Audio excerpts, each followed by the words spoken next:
Imagine spending your entire life being smarter, more disciplined, and more capable than your older brother, and watching him get everything anyway. Not because he earned it, not because he was better, just because he was born first. That's not just a Game of Thrones plotline, that's a real psychological wound. And in House of the Dragon, Aemond Targaryen didn't just carry that wound, he weaponized it. Today we're breaking down one of the most psychologically complex rivalries ever put on screen. Aemond versus Aegon. Two brothers, one throne, and a lifetime of resentment that ended in dragonfire. And by the end of this video, you're going to see it's not really about dragons at all. But I need you to stay with me, because there's a detail about Aemond's psychology that almost nobody talks about, and it's the key to understanding everything he does. We'll get there. Let's set the scene. Aegon is the firstborn son, the heir, the one who got the crown simply because he came out first. He's charming in a messy way, always drunk, always deflecting, never really showing up. He didn't even want to be king. He literally had to be hunted down and dragged to his own coronation. Think about that for a second. The man sitting on the Iron Throne, the most powerful seat in the world, didn't even want it. He stumbled into it. He fell into it. It landed on him like a burden he never asked for and never respected. And yet, there he sits. Aemond is the second son. Cold, calculated, fluent in High Valyrian, studies war strategy, trains obsessively with a sword. He actually wants to lead. He prepares for it every single day. He even rides Vhagar, the largest, most feared dragon alive. When Aemond walks into a room, people go quiet. When Aegon walks into a room, people look for the exit. On paper, Aemond is the better king by every measurable standard. In birth order, he's irrelevant. And that, right there, is the wound that drives everything. Now here's what I want you to hold on to as we go through this. Most people watch this show and think Aemond is simply ambitious, that he wants power and will do anything to get it. That's surface level. The real story is much darker and much more human. We'll get to it. This rivalry doesn't start in adulthood, it starts in childhood. And that matters, because childhood wounds don't heal on their own, they evolve. As kids, Aegon joined in, mocking Aemond for not having a dragon. Not just the cousins, not just the rivals on the other side of the family, his own brother. Think about what that does to a kid. You're already the spare, already invisible in a world that only sees the firstborn. You haven't done anything wrong. You haven't failed at anything. You simply exist in second place. And the one person who's supposed to have your back, your blood, turns and laughs with everyone else. Psychologists call this narcissistic sibling injury, when a child grows up constantly compared, constantly losing, and constantly reminded they are second best no matter what they do. And here's the thing about that kind of wound. It doesn't make you soft, it makes you obsessive. The response to that kind of pain is never neutral.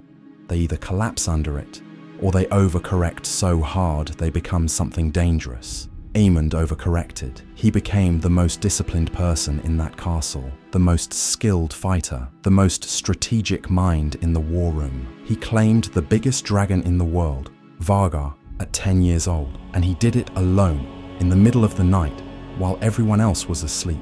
It cost him his eye, and when his mother wept over him, bleeding and one-eyed as a child, he looked at her and said, "I may have lost an eye, but I gained a dragon." That's not bravado. That's a child who learned early that pain is currency. That sacrifice is the only language that gets you taken seriously. That's a trauma response dressed in armor. And this is the first layer of something I want you to start thinking about, because Aemond doesn't just absorb pain, he converts it. Every humiliation becomes fuel. Every slight becomes motivation. That sounds admirable on the surface, but there's a shadow side to that kind of wiring that we haven't gotten to yet. Stay with me. Here's the dark irony sitting at the center of their entire dynamic. Aegon has the title. Aemond has everything else. Aemond is the one planning the war with Criston Cole. Aemond is the one the small council actually listens to. Aemond is the one flying into battle on the most powerful weapon in the realm.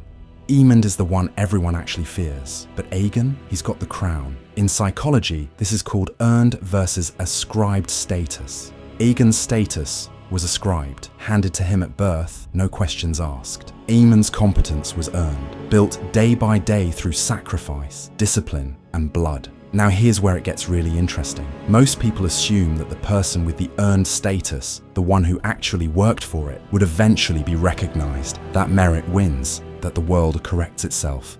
It doesn't. And when ascribed status beats earned status over and over again, when the person who did nothing keeps winning over the person who did everything, it creates a very specific kind of rage. It's not hot anger. It doesn't explode at the dinner table. It's cold, it's slow, it's patient, and it calculates. Aemond didn't snap. He didn't throw a fit. He waited, he observed, he planned, because that's what people do when they've been taught their whole life that reacting openly gets you nothing. You learn to move quietly, you learn to store it. Now I want you to notice something.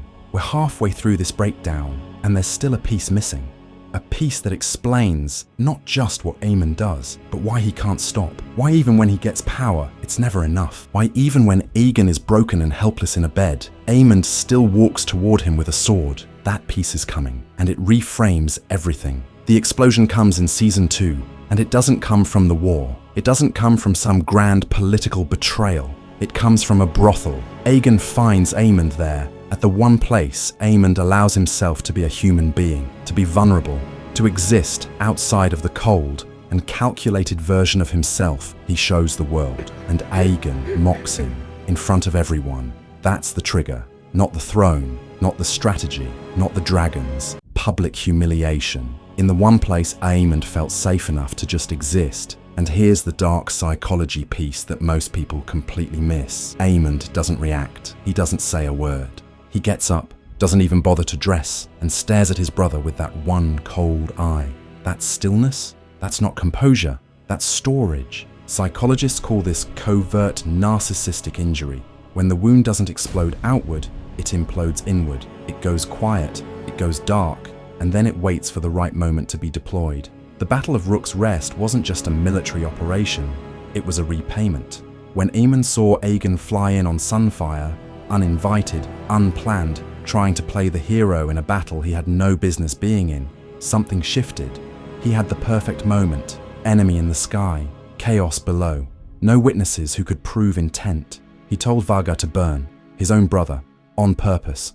And when Aegon and Sunfire fell from the sky, broken and burning, Aemond landed, walked toward the wreckage, and drew his sword, not to protect him, not to check if he was breathing. Criston Cole arrived just in time, and Aemond sheathed his blade like nothing had happened. That is what covert resentment looks like when it finally gets its moment. Not a dramatic villain speech, just a quiet sword, a cold calculation, and a brother who almost didn't make it. Now remember that detail I told you we'd come back to at the very beginning? Here it is. Most people watching that scene think this is about power, that Aemond wants the throne, and Aegon is just in the way. But here's what the show is actually telling you if you watch closely enough. Aemond doesn't even want to sit on the throne. When he becomes Prince Regent, when he finally has everything he's been working toward, he doesn't sit in the king's chair.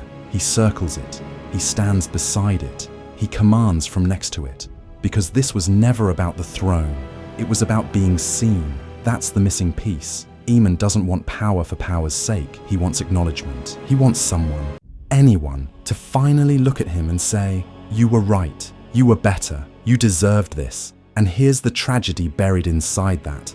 No amount of power gives you that. You cannot conquer your way into being seen. You cannot outperform your way into healing a childhood wound. You cannot burn enough things down to make the original pain go away.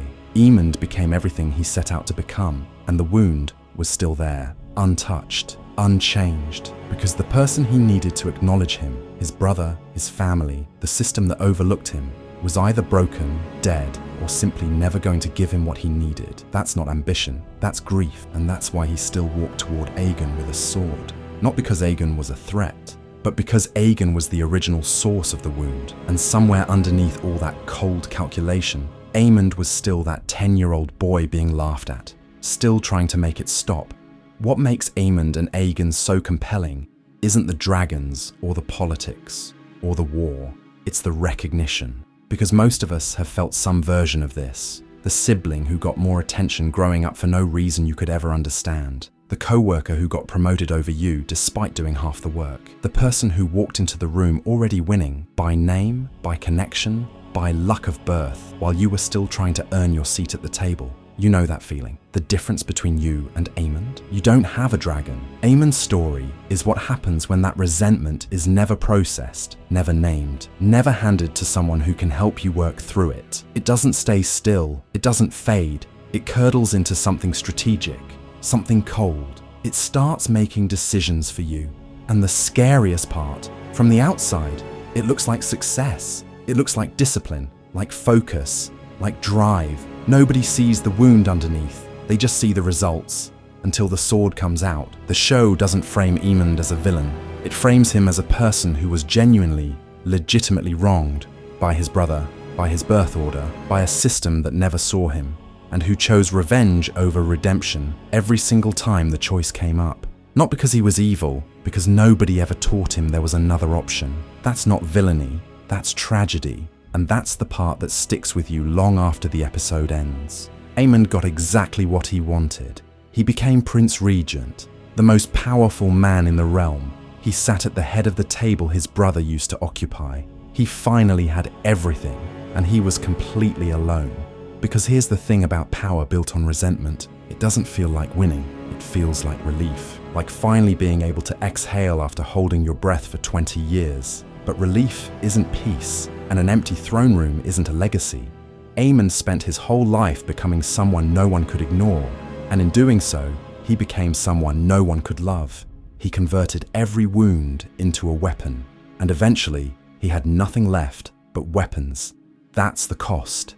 That's the code. And if you've ever caught yourself working harder than everyone around you, achieving more, preparing more, sacrificing more, and still feeling like it's never quite enough, you already understand Aemond better than you think. The difference is what you do with that feeling next. If this breakdown hit different, subscribe. Because next up, we're getting into why Daemon Targaryen is the most psychologically dangerous character in this entire world. Daemon doesn't have Aemond's wound, he has something worse, and that one goes even deeper.